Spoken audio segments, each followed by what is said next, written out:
No gold is not in her. She's a diamond. Hello दोस्तों, मेरा नाम रितेश और आप लोग देख रहे हैं कैम मैटर। आज के इस वीडियो में हम लोग बात करेंगे जेबलॉन्स्की डायग्राम के बारे में।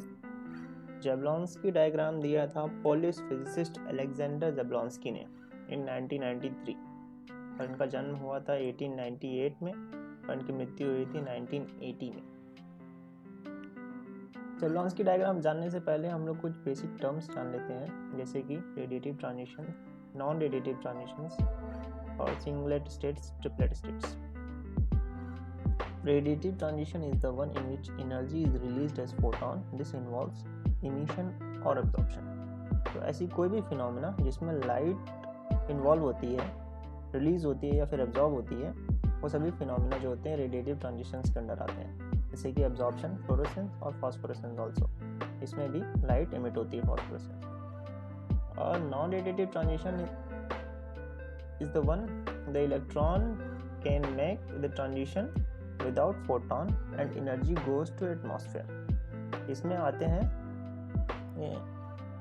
Vibration relaxation. Actually non radiative transition में लाइट इन्वॉल्व नहीं होती, इसकी जो एनर्जी होती है वो हीट के फॉर्म में लूज हो जाती है, एटमॉस्फेयर को चली जाती है। तो ये जो भी वाइब्रेशनल रिलैक्सेशन है और इंटर सिस्टम क्रॉसिंग है, ये दोनों ही, और आपका वो इंटरनल कन्वर्जन, वो भी आपका आता है नॉन रेडिएटिव ट्रांजिशन के अंडर ही। ठीक है, अभी देखते हैं सिंगलेट स्टेट और ट्रिपलेट स्टेट क्या होते हैं। तो सबसे पहले देखते हैं सिंगलेट स्टेट। सिंगलेट स्टेट तब बनता है जब हम एब्जॉर्प्शन कराते हैं। अगर कोई मॉलिक्यूल पर्टिकुलर वेवलेंथ की एक लाइट एब्जॉर्ब करके एक्साइट हो जाता है, तो वो सबसे पहले उसका एक इलेक्ट्रॉन जो रहता है वो सिंगलेट स्टेट में जाता है विद द सेम स्पिन।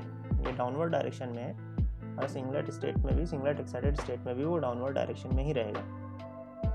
तो इस जो सिचुएशन है, इस सिचुएशन को हम लोग सिंगलेट सिचुएशन बोलते हैं या फिर सिंगलेट स्टेट बोलते हैं। इसमें क्या होता है, एक अपवर्ड डायरेक्शन में होता है और एक डाउनवर्ड डायरेक्शन में होता है। तो जब इन दोनों की स्पिन को जब हम लोग ऐड करते हैं, क्योंकि हमारी टोटल स्पिन है plus half for upward minus half for downward direction, तो हमारा जो टोटल स्पिन है वो ज़ीरो आता है। और इस टोटल स्पिन को अगर हम स्पिन मल्टीप्लिसिटी में रखते हैं, 2 × 0 + 1 विल गिव यू 1। इस वजह से इस स्टेट का नाम सिंगलेट स्टेट पड़ता है। ट्रिपलेट स्टेट कब बनता है? Triplet state after the inter system crossing, जब आपका स्पिन रिवर्स हो जाता है। ये एक स्पिन फॉरवर्डन हो गया। ये स्पिन फॉरवर्डन फिनोमेना है। इस वजह से कभी क्या फॉस्फोरेसेंस को फॉरवर्डन ट्रांजिशंस बोलते हैं, क्योंकि ये स्पिन अलाउड नहीं होता। इसमें क्या होता है कि दोनों ही स्पिन आपके सेम डायरेक्शन में होते हैं, और जब उनको ऐड करेंगे plus half give you 1 and in spin multiplicity you will get 3। इस वजह से इस स्टेट का नाम ट्रिपलेट स्टेट है। ठीक है, अभी हम लोग जान लेते हैं एक्चुअल में होता क्या है।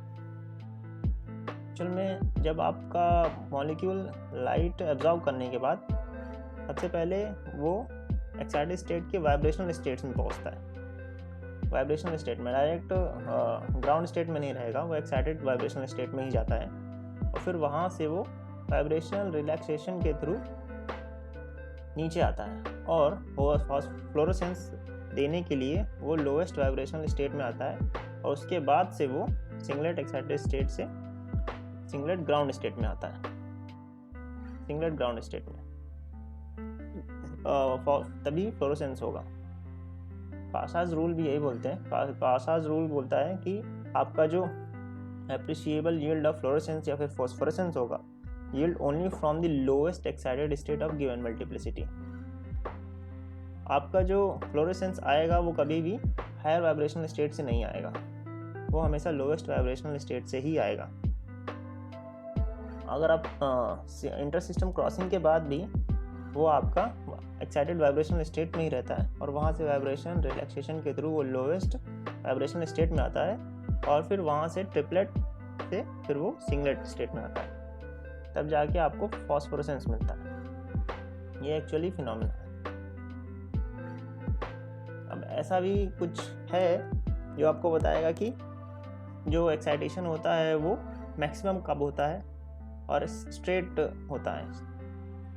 ये बताया था Franck Condon principle, Franck Condon ने। इनके अनुसार during the electronic transition a charge from one vibrational energy to another will be more likely to happen if two vibrational wave function overlap more significantly। आप लोग देख सकते हैं यहाँ पर 0 to 2 जो है एब्जॉर्प्शन 0 to 2, ये सबसे ज़्यादा इसका लैम्डा मैक्स है, सबसे ज़्यादा इंटेंसिटी है। वो क्यों? क्योंकि इसका जो वाइब्रेशनल वेव फंक्शन है और ये जीरो सिंगलेट स्टेट और एक्साइटेड स्टेट का वाइब्रेशनल, इन दोनों के वेव फंक्शन मैच कर रहे हैं। देख सकते हैं आप लोग, अप साइड में है और ये भी अप साइड में, दोनों प्लस साइन मिलके जो उसकी इंटेंसिटी है एब्जॉर्प्शन की वो सबसे ज़्यादा है। और जब वो नीचे आता है तो सबसे पहले कासाज रूल की वजह से वो वाइब्रेशन रिलैक्सेशन के थ्रू लोवेस्ट वाइब्रेशन स्टेट में आएगा और फिर वहाँ से वो नीचे आएगा सिंगलेट स्टेट में। तो यहाँ पर भी आप देख सकते हैं ये जो प्लस साइन है इस वेव का और ये जो 0 पे प्लस साइन है, तभी ये अप्रिशिएबल यील्ड देगा जब दोनों के वेव फंक्शन मैच करेंगे। तो इस वजह से आप लोग यहाँ पर भी देख सकते हैं कि लैम्डा मैक्स जो है वो सबसे ज़्यादा है एब्जॉर्प्शन के लिए 0 to 2 और फ्लोरोसेंस के लिए 0 to 2। फ्रैंक कंडन प्रिंसिपल और कासाज रूल दोनों मिलके ही आपको एब्जॉर्प्शन और फ्लोरोसेंस में मिरर इमेज दिखाते हैं। देख सकते हैं आप लोग ये वेव फंक्शन फ्लोरोसेंस का और ये वेव फंक्शन दोनों ही दूसरे के मिरर इमेज है। तो ये है आपका कंसेप्ट, टोटल कंसेप्ट आपका चेबलॉन्स्की डायग्राम का। अब कुछ देख लेते हैं कि उनका टाइम क्या होता है, कितना कितना टाइम लेते हैं। तो एब्जॉर्प्शन के लिए आपको लगता है 10⁻15 सेकेंड्स, फ्लोरोसेंस के लिए 10⁻10 to 10⁻7 सेकेंड्स, फ्लोरोसेंस के लिए 10⁻6 to 10 सेकेंड्स। इंटरनल कन्वर्जन बहुत ही स्लो होता है, बहुत ही फास्ट होता है, 10⁻11 10⁻10। वाइब्रेशन रिलैक्सेशन भी फास्ट होता है, इंटर सिस्टम क्रॉसिंग भी फास्ट होता है, 10⁻10 10⁻8।